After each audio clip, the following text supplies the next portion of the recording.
दोस्तों FASTag is here. मेरा FASTag आ चुका है, बेटर लेट देन नेवर। तो आपके जो भी क्वेरीज हैं इससे रिलेटेड वो सारे इस वीडियो में क्लियर हो जाने वाले हैं कि कहाँ से इसको ऑर्डर कर सकते हैं हम, कितना प्राइस पे करना पड़ता है, रिचार्ज कैसे करना होता है, कार में एग्जैक्टली किस जगह पे इसको अफिक्स करना है विंडशील्ड पे। ये सारे डाउट्स आपके क्लियर होने वाले हैं। So do watch it till the end. Let's begin. सबसे पहले फास्टैग है क्या, जिनको नहीं पता उनके लिए एकदम शॉर्ट में। दोस्तों फास्टैग एक कार्ड है जो कि यूज़ होता है टोल पेमेंट के लिए टोल बूथ पे, और इसमें यूज़ होता है दोस्तों रेडियो फ्रीक्वेंसी आइडेंटिफिकेशन टेक्नोलॉजी। तो यही है छोटा सा इंट्रोडक्शन फास्टैग का। अब चलिए इसको अनबॉक्स करते हैं, मतलब खोल के देखते हैं। ये मेरे पास कल आ चुका था लेकिन मैंने इसको खोल के नहीं देखा था। मैंने सोचा सीधे वीडियो में ही खोल के देखेंगे एग्जैक्टली क्या क्या है इसके अंदर। इसके अंदर और कुछ नहीं है दोस्तों। तो दोस्तों सबसे पहले दिखा है मुझे फास्टैग, जिसको लगाना है कार के विंडशील्ड पे।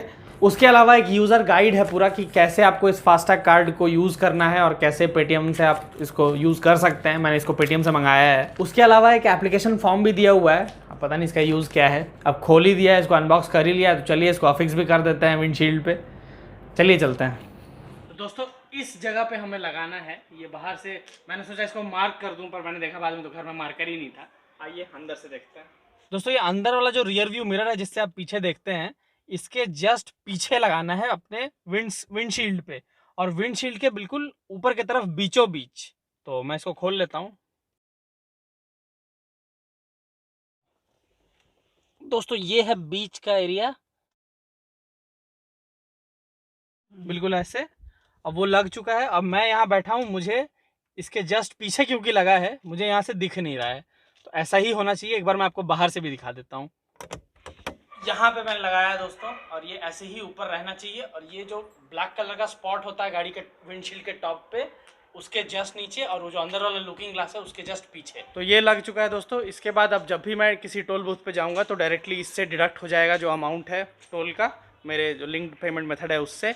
और दोस्तों मेरा व्लॉगिंग चैनल है तो उस पर व्लॉग्स आते रहेंगे, उसमें इसका एक्सपीरियंस भी मैं शेयर करूँगा। तो विशाख पांडे नाम है व्लॉगिंग चैनल का, आपको आई बटन में मिल जाएगा चैनल का लिंक, और डिस्क्रिप्शन में भी डाल दूंगा मैं, एंड स्क्रीन पे भी मिल जाएगा वैसे तो उसको भी आप ज़रूर देख लीजिएगा। उस पर भी मैं व्लॉग्स वगैरह पोस्ट करते रहता हूँ। दोस्तों इसको देखने के बाद दिमाग में एक सवाल आता है कि इसकी ज़रूरत क्या थी, फास्टैग टेक्नोलॉजी को अडॉप्ट करने की क्या ज़रूरत थी। तो इसके 3 एस्पेक्ट्स हैं दोस्तों: एयर पोल्यूशन, फ्यूल कंजम्पशन और ह्यूमन रिसोर्स।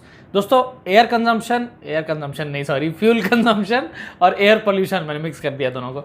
ये भी एक बहुत डीप कंसर्न्स है दोस्तों, क्योंकि इन्वायरमेंट अभी बहुत इंपॉर्टेंट हो गया है सबके लिए। आफ्टर ऑल हम हैं यहाँ पे हमारे इन्वायरमेंट की वजह से। आप देख ही रहे होंगे एप्पल ने अपने डब्बे से चार्जर निकाल दिया, अब तो रैपर भी निकाल दिया इन्वायरमेंट प्रोटेक्शन के पॉइंट ऑफ व्यू से। तो ऐसे में दोस्तों एयर पोल्यूशन को मिनिमाइज करना बहुत ज़्यादा इंपॉर्टेंट है। दोस्तों आप किसी भी एवरेज टोल बूथ में देखें तो आप देखते होंगे कई बार एक दिन में लंबी लाइंस होती हैं गाड़ियों की, और एक एक करके वो टोल बूथ वाले टोल कलेक्ट करके छोड़ते जाते हैं एक एक गाड़ी को। तो ऐसे में दोस्तों जो एक्स्ट्रा टाइम वहाँ बीत रहा है गाड़ी का उस क्यू में, उस लाइन में, तो उसमें तो दोस्तों आजकल सब लोग गाड़ी में एसी ऑन रखते हैं। उतने देर में गाड़ी बंद तो कोई करेगा नहीं, एसी बंद हो जाएगा अदरवाइज, और स्लो मूव भी करना होता है तो सबकी गाड़ी ऑन रहती है। दोस्तों आप मान लीजिए 30 सेकेंड्स का ड्यूरेशन रहता है जहाँ पे गाड़ी को एक लाइन से पास करके अपना टोल पे करके निकलना होता है। मान लीजिए ऑन एन एवरेज 30 सेकेंड से ज़्यादा ही होता होगा, बट मैं मान लेता हूँ 30 सेकेंड्स पूरा जर्नी का ड्यूरेशन है जो टोल बूथ पे बीत रहा है। और दोस्तों मान लीजिए एक टोल बूथ से 100 व्हीकल्स पास होती है इन अ डे। इससे कम हो सकता है, बिल्कुल हो सकता है, लेकिन टाइम भी तो हमने कम ही अज्यूम किया है ना। तो रफली 30 सेकेंड्स पर व्हीकल, और एक टोल बूथ से अगर 100 व्हीकल्स एक दिन में पास होती हैं तो दोस्तों 30 × 100 3000 सेकेंड्स पर टोल बूथ एक्स्ट्रा फ्यूल जल रहा है, एक्स्ट्रा एयर पोल्यूशन हो रहा है 3000 सेकेंड्स पर टोल बूथ पे। तो अगर मान लीजिए दोस्तों इसको हम 365 डेज से मल्टीप्लाई कर दें तो हमें सेकंड्स में पता चल जाएंगे कि साल भर में कितना एक्स्ट्रा फ्यूल कंज्यूम हो रहा है, कितने टाइम के बराबर। और 3600 से हम इसको डिवाइड करते हैं तो हमें आवर्स भी पता चल जाएंगे, जो मैंने पूरा कैलकुलेशन करके देखा। तो 300 आवर्स पर toll booth in a year आ रहा था। मतलब एक टोल बूथ पे 300 आवर्स का फ्यूल कंजम्पशन एक्स्ट्रा हो रहा है, जिसकी वजह से 300 आवर्स पर टोल बूथ पर ईयर का एक्स्ट्रा एयर पोल्यूशन भी हो रहा है। मतलब एक टोल बूथ इतना 300 आवर्स का एक्स्ट्रा एयर पोल्यूशन कंट्रीब्यूट कर रहा है एनवायरनमेंट पे। और दोस्तों पूरे इंडिया में कितने टोल बूथ्स हैं, तो ये एक सीरियस कंसर्न है। कोई भी छोटी चीज़ जब बहुत सारी जगह होने लगती है ना तो फिर वो बड़ी हो जाती है, वही यहाँ पे भी है। उसके अलावा दोस्तों जो ह्यूमन रिसोर्स वाला पॉइंट था, जब भी हम टोल बूथ पे टोल पे करते हैं तो कोई ना कोई इंसान वहाँ बैठा होता है जो पैसे कलेक्ट करता है, छुट्टे देता है, वो रिसीट देता है। तो यहाँ पे दोस्तों ह्यूमन रिसोर्स का भी तो एग्जॉशन हो रहा है ना। वो इंसान कितनी देर वो लोग ड्यूटी करते होंगे, ड्यूटी चेंज भी होती होगी तो फिर वो काफ़ी लंबे टाइम के बाद होती होगी। और दोस्तों कई सारे न्यूज़ तो ऐसे भी सुनने में आते हैं कि टोल बूथ पे जो लोग रहते हैं उनको कई बार रॉबरी और इस तरह की भी चीज़ों का सामना करना पड़ता है। तो ये चीज़ें तो मतलब बिल्कुल एलिमिनेट करने की बहुत ज़्यादा ज़रूरत है कि ये चीज़ें बिल्कुल ना हो। और ह्यूमन रिसोर्स की भी जहाँ तक बात है दोस्तों, वही लोग जो बैठे हैं टोल बूथ पे, उनको भी तो किसी और हायर पर्पस में यूज़ किया जा सकता है, मतलब उनको हायर पर्पस का भी एक काम दिया जा सकता है। तो ये जो एस्पेक्ट्स हैं इनको एलिमिनेट करने के लिए ही इस टेक्नोलॉजी को लाया गया, जो कि फास्टैग जिसको कहा जा रहा है। इसमें बेसिकली एक स्कैनर होगा वहीं पे, और वो जो ये आपका फास्टैग कार्ड है इस पे जो कोड है उसको स्कैन कर लेगा, और जो पैसे हैं वो आपके लिंक्ड पेमेंट मेथड से अपने आप डिडक्ट हो जाएंगे, आपके पास मैसेज वगैरह भी आ जाएगा। तो ये तो बहुत अच्छा इनिशिएटिव है। लेकिन दोस्तों जब मैंने देखा लोगों के एक्सपीरियंसेस, तो कई लोगों ने तो ये भी कहा कि हमें बहुत देर वेट करना पड़ा, इनफैक्ट क्यू में ही वेट करना पड़ा, फिर हमारी बारी आई, फिर कोड को स्कैन किया गया, या कई बार तो जो स्कैनर था वो कोड को स्कैन भी नहीं कर पा रहा था। तब वहाँ जो इंसान थे वो मतलब जो भी इंचार्ज थे वो आके अपना मैनुअल स्कैनर से उन्होंने फास्टैग कार्ड को स्कैन किया। तो इसके वजह से दोस्तों टाइम तो उतना ही लग गया। और बेसिकली जो जो फ्यूल कंजम्पशन और एयर पॉल्यूशन वाला जो पॉइंट था वो तो टाइम से ही रिलेटेड है। अगर स्मूथ ट्रांजिशन हो जाता कार्स का तब उतना टाइम बच जाता एयर पॉल्यूशन का और फ्यूल कंजम्पशन का। तो दोस्तों ये पर्पस तो डिफीट हो गया यहाँ पे, और ह्यूमन रिसोर्स की भी ज़रूरत पड़ गई। तो पर ठीक है, ये अंडरस्टैंडेबल है क्योंकि टेक्नोलॉजी अभी फर्स्ट जनरेशन बोल सकते हैं हम, विथ टाइम इन्हांस हो जाएगी। पर मुझे ऐसा लगता है कि विथ टाइम ऐसा होना चाहिए कि गाड़ियों को रोका ना जाए, मतलब कोई बैरिकेड से रोका ना जाए, लेट देम पास। और जो स्कैनर हो वो ऐसा मतलब थोड़ा और एनहांस करके ऐसा डेवलप कर लिया जाए कि वो अप्रोप्रिएटली डिटेक्ट कर ले QR कोड को, या जो भी कोड होता है फास्टैग कार्ड पे उसको। इन केस अगर कभी स्कैन नहीं हो पाया तो जो भी रजिस्टर्ड मोबाइल नंबर है उस फास्टैग का या उस कार नंबर का, वो कुछ देख के उसके रजिस्टर्ड मोबाइल नंबर पे एक मैसेज चला जाए with the link for the payment कि आपका यहाँ नहीं हो पाया था पेमेंट, और उसको एक टाइम भी दिया जाए कि with in the next 14 days या 28 डेज ऐसा कुछ आपको पेमेंट कर देना होगा। अदरवाइज आप तो टैक्स इवेडर हो जाओगे अगर आपने नहीं पे किया तो फिर ठीक है, जो भी उसके कॉन्सिक्वेंसेज होंगे, जो भी पेनल्टीज वगैरह होंगे वो भी लगेगा। अब वो इट कुड भी कि आपको डबल फाइन देना पड़ेगा या डबल टैक्स देना पड़ेगा। जैसे ओवर स्पीडिंग में या ट्रैफिक रूल्स वायलेशन में जो पेनल्टीज अट्रैक्ट होते हैं, वैसा ही कुछ यहाँ पे भी किया जा सकता है। तो फिर क्या होगा, ये टाइम भी बच जाएगा जो क्यूज़ वगैरह में लगने का है, और जो एक्सपीरियंस है वो भी काफ़ी स्मूथ हो जाएगा। तो I think that's how the purpose can be served and can be fulfilled. आपका क्या कहना है दोस्तों इस टॉपिक से रिलेटेड, कमेंट्स में लिख के मुझे ज़रूर बताइएगा। उसके अलावा दोस्तों दिमाग में सवाल आ रहा है क्या फास्टैग नेसेसरी है? तो बिल्कुल हाँ दोस्तों, ये बिल्कुल नेसेसरी है। अब national highway authority of India ने मैंडेटरी कर दिया है फास्टैग को सारी 4 व्हीलर व्हीकल्स के लिए 15 फरवरी 2021 के बाद से। तो इसीलिए मैंने भी मंगा लिया है, और जिनके गाड़ियों में फास्टैग नहीं होगा उनको पेनल्टी पे करना पड़ेगा, which is generally 2 times the amount of tax at the toll booth. और इसके पीछे रीज़न ये हो सकता है कि आपके पास इधर फास्टैग कार्ड है ही नहीं, या फिर आपका जो लिंक्ड पेमेंट मेथड है उसमें अप्रोप्रिएट बैलेंस नहीं है। तो जो भी आपका लिंक्ड पेमेंट मेथड हो उसमें अप्रोप्रिएट बैलेंस रहना चाहिए, you have to make sure. फिलहाल दोस्तों फास्टैग कार्ड को मैंडेटरी क्यों किया जा रहा है गवर्नमेंट द्वारा, इसके 2 प्राइमरी रीजंस हैं। एक तो डिजिटल पेमेंट को प्रमोट करने के लिए, खास करके अभी कोविड में, क्योंकि जितना ज़्यादा हम चीज़ें एक्सचेंज मतलब जितना कम हम चीज़ें एक्सचेंज करें उतना बेटर है हमारे लिए, डिजिटल पेमेंट प्रमोट करने के लिए। और दूसरा ये सारे फैक्टर्स जो मैंने आपको बताया, human resource exhaustion, human resources को मतलब और दूसरे कामों में लगाने के लिए, ह्यूमन रिसोर्सेज को सेव करने के लिए, एयर पोल्यूशन कम करने के लिए, फ्यूल कंजम्पशन कम करने के लिए। तो ये कुछ रीजंस हैं जिसकी वजह से फास्टैग का कॉन्सेप्ट और फास्टैग की टेक्नोलॉजी आई है।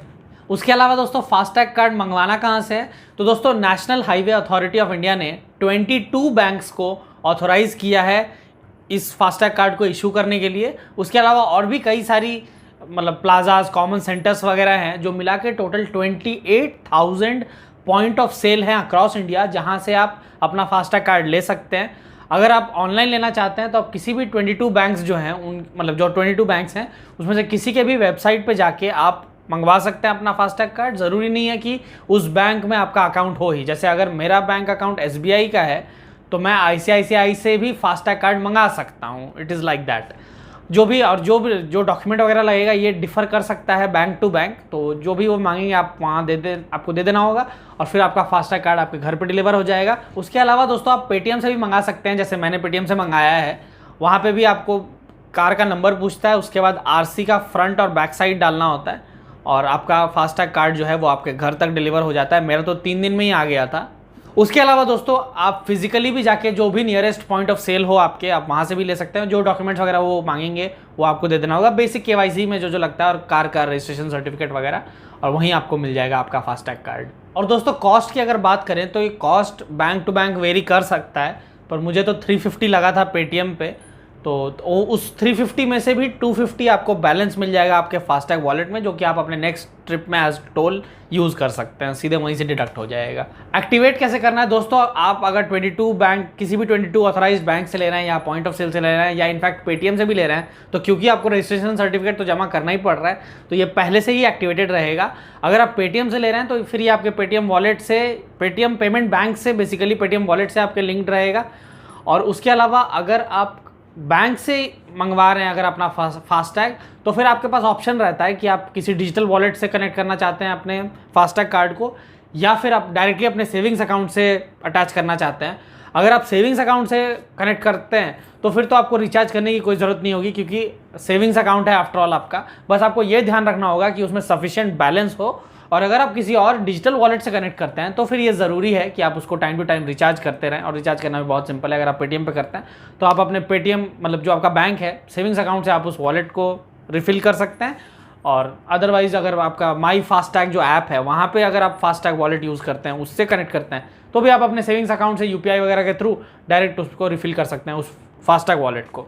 ज़रूरी है कि आप हर ट्रिप के पहले अगर आपका वॉलेट वगैरह से कनेक्टेड है तो आप देख लें कि आपका वॉलेट रिफिल्ड है या नहीं, और अगर सेविंग्स अकाउंट से है तो आप उतना ध्यान दे लें, मतलब उतना इंश्योर कर लें कि सेविंग्स अकाउंट में भी अप्रोप्रिएट फंड्स हैं या नहीं टोल के लिए। और दोस्तों इसी से रिलेटेड एक और सवाल जो आता है वो ये भी है कि मैक्सिमम लिमिट क्या है रिचार्ज का। तो दोस्तों ये डिपेंड करता है कि केवाईसी किया हुआ है या नहीं। अगर केवाईसी नहीं किया हुआ है, मतलब आधार कार्ड डिस्क्लोज नहीं किया हुआ है, तो फिर मैक्सिमम लिमिट इज़ 20,000, और ये एक टाइम पे भी मैक्सिमम 20,000 ही ट्रांसफ़र किया जा सकता है आपके लिंक्ड पेमेंट मेथड में। और महीने का भी टॉप लिमिट यही होगा, मतलब एक महीने में अगर आपने 20,000 डाल दिया तो फिर आप और नहीं डाल पाएंगे अगर आपका केवाईसी नहीं किया हुआ है। तो basically limited KYC, Aadhaar is not disclosed. और अगर फुल केवाईसी है, अगर आधार कार्ड वगैरह भी आपने डिस्क्लोज कर दिया, आपने सबमिट कर दिया है जहाँ से आपने क्या बोलते हैं फास्टैग कार्ड लिया है वहाँ पे, तो फिर ये फुल केवाईसी हो गया। ऐसी सिचुएशन में दोस्तों द लिमिट इज़ 1 लाख, और वो भी वन टाइम आप 1 लाख कर सकते हैं, लेकिन उसके बाद अगर आपको और ज़रूरत पड़ी तो आप और भी डाल पाएंगे अपने फास्टैग वॉलेट में, बेसिकली जो भी पेमेंट सोर्स है वहाँ पे, इन अ मंथ। तो basically it is not limited to 1 lakh, but या 1 लाख एट वन टाइम। लेकिन दोस्तों मुझे नहीं लगता कि आपको आपके फास्टैग वॉलेट में 1 लाख रुपए की ज़रूरत पड़ेगी। हाँ, अगर आपका ट्रांसपोर्टेशन का बिजनेस वगैरह है then it is a different matter, तब ज़रूरत पड़ सकती है maybe, I am not sure. उसके अलावा दोस्तों कुछ और पॉइंट्स, जैसे अगर मेरे पास एक से ज़्यादा व्हीकल हैं तो फिर, तो ऐसे में दोस्तों आपको हर अलग अलग व्हीकल के लिए अलग अलग फास्टैग कार्ड्स लेने होंगे, because one FASTag card is unique to a particular vehicle, so you have to take multiple FASTag cards in that scenario. उसके अलावा दोस्तों क्या एक नया फास्टैग कार्ड लेना होगा अगर मैं एक नई कार ले रहा हूँ तो दोस्तों दिसंबर 2017 के बाद से जो भी कार इशू हो रही हैं उनमें फास्टैग जो ओनर है, मतलब सॉरी ओनर नहीं, जो डीलर है, मान लीजिए आप हुंडई की कार ले रहे हैं तो हुंडई ही आपको फास्टैग अटैच करके देगा, because it is getting mandatory and it is mandatory specially after 15 Feb 2021। तो दिसंबर 2017 के बाद से जो भी गाड़ियाँ मिल रही हैं उनमें फास्टैग तो पहले से ही अटैच्ड रहता है, लेकिन उसके पहले की जो गाड़ी है उसमें नहीं था, तो उसके लिए आपको मंगा के मैनुअली, मतलब खुद से लगाना पड़ेगा। तो वही मैंने भी किया है। उसके अलावा दोस्तों क्या किया जाए अगर कार को सेल करना है किसी और को, तो ऐसे सिचुएशन में दोस्तों फास्टैग कार्ड जो आपके कार से अटैच्ड है उसको स्क्रैप करना ज़रूरी है, मतलब उसको ख़त्म करना ज़रूरी है, क्योंकि मतलब हटा देना ज़रूरी है बेसिकली, क्योंकि वो फास्टैग कार्ड तो आपके पेमेंट मेथड से और आपके सारे डिटेल्स से लिंक्ड है ना। तो फिर ऐसे सिचुएशन में उसको स्क्रैप कर देना है और फिर आप कार को ट्रांसफ़र कर सकते हैं टू द न्यू पार्टी। और कैसे पता चलेगा कितना अमाउंट कहाँ डिडक्ट हुआ है, तो दोस्तों उसके लिए प्रॉपर मैसेजेस आ जाएंगे आपके रजिस्टर्ड मोबाइल नंबर पे कि इतना रुपए एज टोल इस टोल बूथ पे डिडक्ट हुआ है। तो वो काफ़ी स्मूथ एक्सपीरियंस रहने वाला है, आपको बाकायदा मैसेजेस वगैरह मिल जाएंगे आपके रजिस्टर्ड फ़ोन नंबर पे। तो दोस्तों आपको फास्टैग कार्ड से रिलेटेड ये वीडियो कैसा लगा कमेंट्स में लिख के मुझे जरूर बताइएगा। उसके अलावा भी अगर आपके कुछ क्वेरीज हैं तो वो भी put it down in the comments, मैं जरूर रिप्लाई करूंगा। और अगर आपको वीडियो अच्छा लगा हो तो लाइक कर दीजिएगा, शेयर भी कर दीजिएगा, चैनल को सब्सक्राइब नहीं किया तो सब्सक्राइब करके बेल आइकन प्रेस कर दीजिएगा। और दोस्तों आपका एक्सपीरियंस कैसा रहा है फास्टैग कार्ड से रिलेटेड कमेंट्स में लिख के मुझे जरूर बताइएगा। I would love to read that. So thank you guys, thank you so much for watching. मैं मिलता हूँ दोस्तों आपसे अगले वीडियो में। Bye bye.